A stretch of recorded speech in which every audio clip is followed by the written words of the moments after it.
Hunt Bonneau here, reporting live. Hunt Bonneau reporting live. Hunt Bonneau reporting live. Hunt Bonneau reporting live. Hunt Bonneau reporting live. One of my favorite things to do is to help people who have been bullied by insurance companies.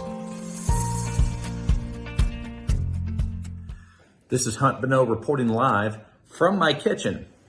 Why am I doing a video from my kitchen? Well, this is where I'm sitting around 8, 9, 10 o'clock at night on a Sunday night when I get the call from somebody that's been in a car wreck, didn't hire a lawyer, and now is wondering, Hunt, should I give the insurance company a recorded statement? Well, the answer to that is no. Why?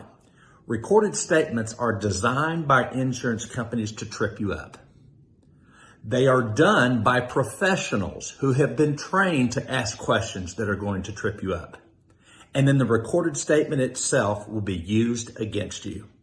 For those reasons and many others, when the insurance company asks you to do a recorded statement, you say, I pass, and have them call your lawyer.